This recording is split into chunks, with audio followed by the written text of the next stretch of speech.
Sometimes life feels like a series of expectations we didn't entirely choose for ourselves. We wake up each day carrying ideas about what it means to be successful, happy, or free. But have you ever stopped to wonder where those ideas came from? Or why so many people, even after chasing them, still feel a quiet sense of unhappiness? Welcome to Glitch Cult, where we question the stories everyone else accepts as truth. Let's explore why so many people who seem to have it all still find themselves searching for something more.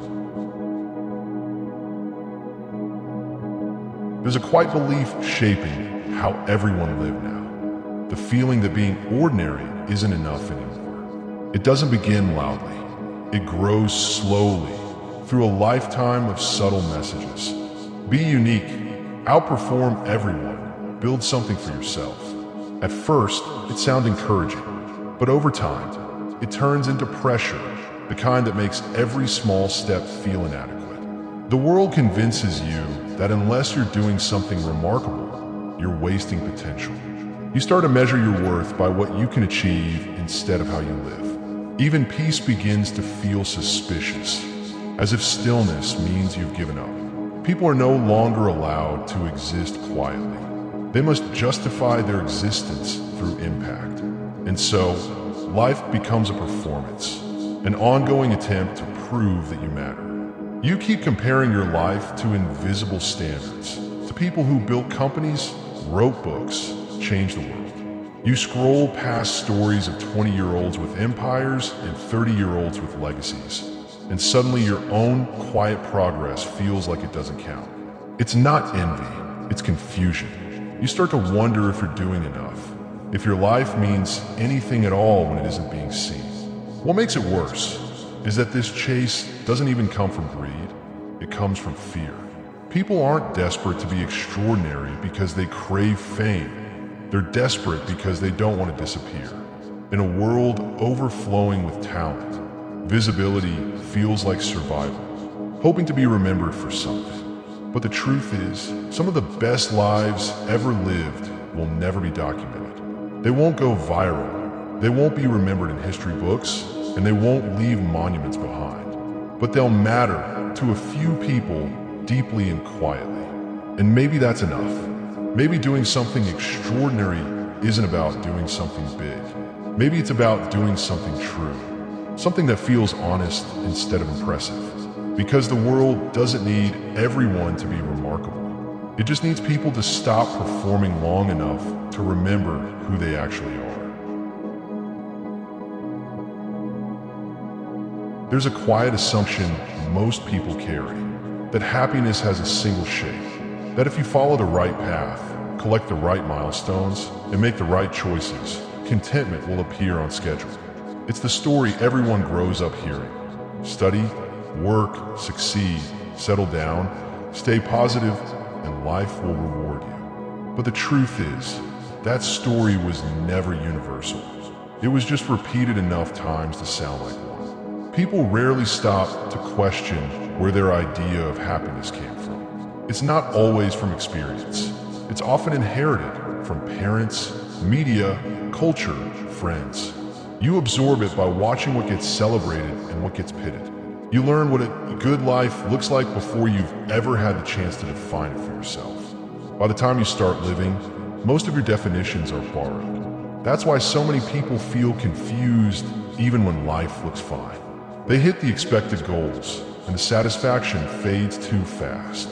There's no crisis, no tragedy, just a quiet mismatch between what they were told to want and what actually fulfills them. It's a subtle kind of sadness. Not because something went wrong, but because everything went right and it still doesn't feel like enough. The myth of universal happiness works because it promises safety. It tells you that if you just follow the pattern, you'll be okay. It keeps life simple, structured, predictable. But that same comfort is also its trap. It discourages you from asking deeper questions, from admitting that your version of happiness might look different from everyone else's. Maybe it's smaller, maybe it's slower, maybe it doesn't need to be recognized at all. The world doesn't make it easy to accept that. People are quick to question your contentment, if it doesn't resemble theirs. If you're not chasing more, they assume you've given up.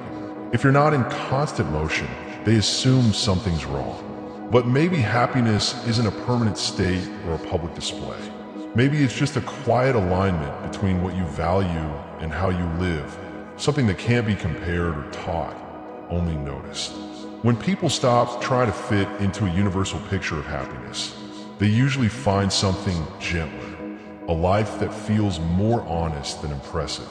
Maybe that's the truth everyone keeps overlooking, that happiness was never meant to look the same for everyone. It was meant to be personal, fleeting, and quietly yours. We often call this era the age of freedom, a time where nothing feels out of reach. You can learn anything, work anywhere, build any kind of life you want. Every path seems open. On the surface, that sounds like everything humanity ever wanted. But for most people, this freedom doesn't feel like liberation. It feels like pressure, like every decision might secretly be the wrong one. When everything is possible, the fear of missing out becomes constant. You start to believe that one perfect combination of choices exists, one that leads to the life you're supposed to have. So you hesitate. You analyze, plan, overthink. You browse through endless options, telling yourself you're exploring, when in truth, you're just trying to avoid regret. The search for the right choice slowly replaces living. You end up thinking more about how life could be than actually living it. It's not that people have lost direction, it's that they're surrounded by too much of it. Too many versions of what a good life should look like.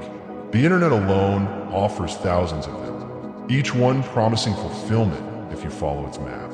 Success, love, peace, happiness, all presented like destinations waiting at the end of another choice. But the more you chase these versions, the more uncertain you become about your own. And even that freedom we take pride in isn't as pure as it seems. Most of what you believe you're choosing has already been chosen for you, shaped quietly by algorithms, advertising, and culture. The kind of clothes you like, the careers that seem appealing, the goals that feels like worth chasing. They're all curated to fit what's visible, not necessarily what's true to you. And in the end, what feels like freedom is often just selection. Choosing from a list of options the world has already approved as freedom. All of this abundance sounds like opportunity, but often becomes noise. A low hum that fills the silence before any decision. It's why satisfaction rarely lasts, because every choice made is haunted by the thought of the ones left behind. You keep wondering if life could have been better somewhere else, with someone else, doing something else. The mind never stops traveling, even when the body stands still. Maybe real freedom isn't about having every door open. Maybe it's about knowing which ones you don't need to walk through. Peace doesn't come from possibility, it comes from presence. From choosing one thing and staying long enough to understand it deeply. Because if you keep chasing every potential life, you never fully live the one that's already yours. The freedom of unlimited choices was supposed to make us limitless. Instead, it made us restless. And the quiet truth underneath it all is this: you don't need every path ahead of you. You just need the courage to stop looking for better ones. Because once you stop chasing the illusion of the perfect life, you finally have the space to create your own.